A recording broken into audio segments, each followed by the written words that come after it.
అందరికీ ముందుగా నమస్తే అండి. బ్రహ్మసూత్రంతో ఉన్న శివలింగాన్ని దర్శించుకుందాం పదండి. ఆగండి ఆగండి, శివలింగం చూపిస్తానని ఏంటి వేరేని చూపిస్తున్నారు అనుకుంటున్నారా? ఈ పొలాల మధ్యనే శివాలయం ఉంది. శివయ్య అభిషేకం చేసుకున్న తర్వాత ఈ పొలాల మధ్య వీళ్ళు ఏం చేస్తున్నారని చూశాను. ఆ విషయం తర్వాత అండి. చూస్తున్నారు కదా, చక్కటి విశాలమైనటువంటి ప్రాంగణంలో పొలాల మధ్య బ్రహ్మసూత్రంతో ఉన్నటువంటి శివలింగం. మొదటగా విఘ్నేశ్వరుని చూపించాలి కదా. సో ఇక్కడ వినాయకుడు కొలువై ఉన్నారు. చాలా చక్కగా అందంగా ఉన్నారు. వక్రతుండ మహాకాయ కోటి సూర్య సమప్రభ నిర్విఘ్నం కురుమే దేవ సర్వకార్యగు సర్వదా. మనకి ఎలాంటి పనులు నెరవేరాలన్నా ముందుగా వినాయకుడు పూజ, వినాయక దర్శనం చేసుకోవాలి. సో అందుకని మన వీడియో ముందుగా అయితే వినాయకుడిని చూపించడం జరిగింది.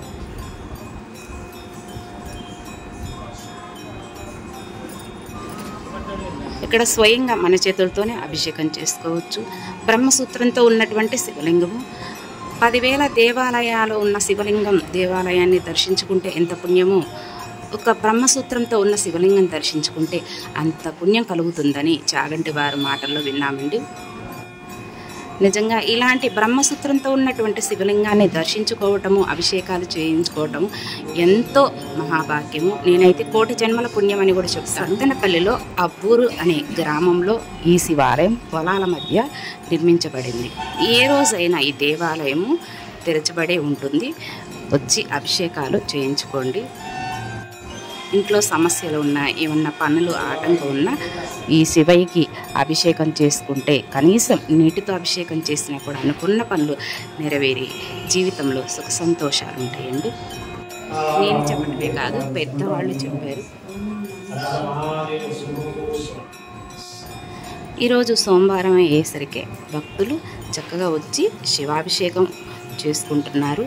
నేనైతే శివలింగం ఉంది ఫలాని చోట అంటే ముందుగానే అభిషేకానికి కావలసింది కొంతమైన తీసుకెళ్ళి ఆ స్వామివారికి తప్పకుండా అభిషేకం అయితే చేస్తానండి. ఇక్కడ శివలింగం వెనక భాగంలో అమ్మవారిని కూడా ప్రతిష్ఠించడం జరిగిందండి.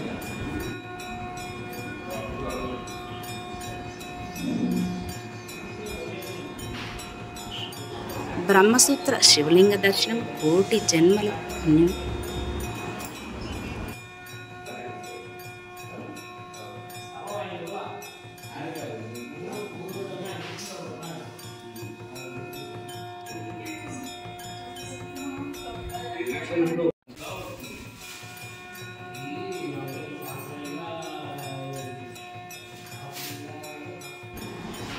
చూస్తున్నారండి, ఇక్కడ ఆల్రెడీ నీళ్లు పెట్టడం జరిగింది.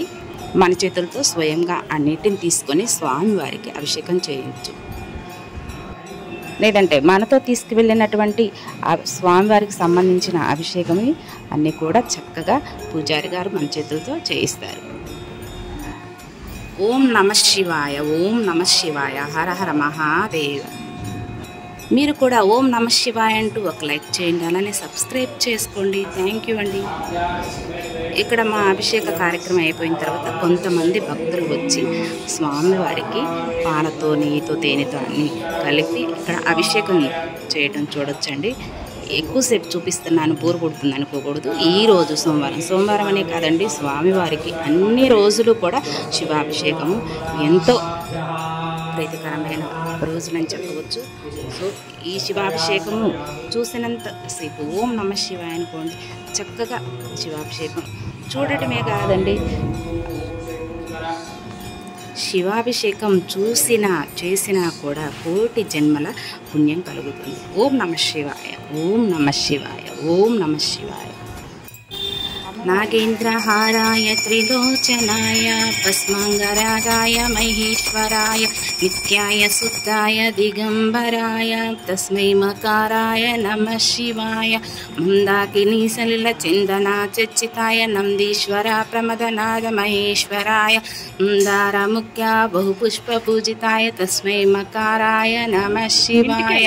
శివాయ గౌరీ వదనారవింద సూర్యాయ దక్షద్వార నాశకాయ. ఆగండి, ఇక్కడ పొలాల్లో వీళ్ళు చేసేటటువంటివి, ఇక్కడ తాటి ముంజలు చెట్లు బాగా ఎక్కువగా ఉన్నాయి. వాళ్ళే స్వయంగా ఆ చెట్లు ఎక్కి తాటి ముంజలు తీస్తున్నారు. వాళ్ళ జీవన శైలి ఇక్కడ పనులు చేసుకోవడానికి వచ్చారంట. మిరపకాయలు తీయడానికి నెల్లూరు నుంచి కుటుంబంతో చాలామంది ఇక్కడికి వచ్చారు. నిజంగా వాళ్ళంతా సందడిగా చక్కగా హ్యాపీగా సంతోషంగా పనులు చేసుకుంటున్నారు. చాలానైతే నాకు చూసేసరికి చాలా ముచ్చటైంది. ఈ తాటి ముంజలు చాలా చక్కగా ఈజీగా గొడవలతో తీసి చక్కగా ఇస్తున్నారు గుత్తులుగా. నాకు వీళ్ళతో ఫోటో తీయాలని అనిపించింది. వాళ్ళతో నేను ఉండి వీడియో ఫొటోస్ దిగాను. సో వీళ్ళ జీవనశైలి, వీళ్ళ కష్టార్జితం, వీళ్ళకు ఒక లైక్ చేయండి.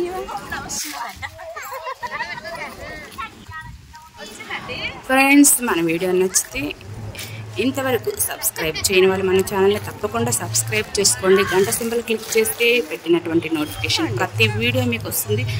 సో హర హర మహాదేవ శంభో శంకర. ఈరోజు సోమవారం అయ్యేసరికి తప్పకుండా తీసుకుంటా వీడియోని వాచ్ చేయండి. ఓకే, థ్యాంక్ యూ అండి. ఇంతవరకు వాచ్ చేసిన ప్రతి ఒక్కరికి పేరు పేరు ధన్యవాదాలు. Thank you. Having nice day. Bye. అరే బిరుగురా బుడ్డమ్మ.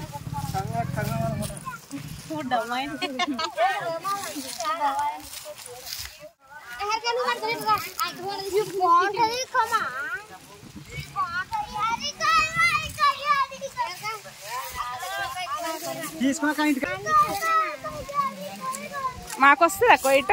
అదే ఇప్పుడు నన్ను అట్టకొస్తాక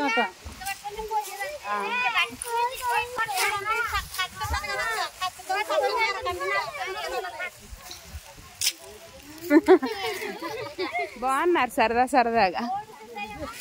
అరే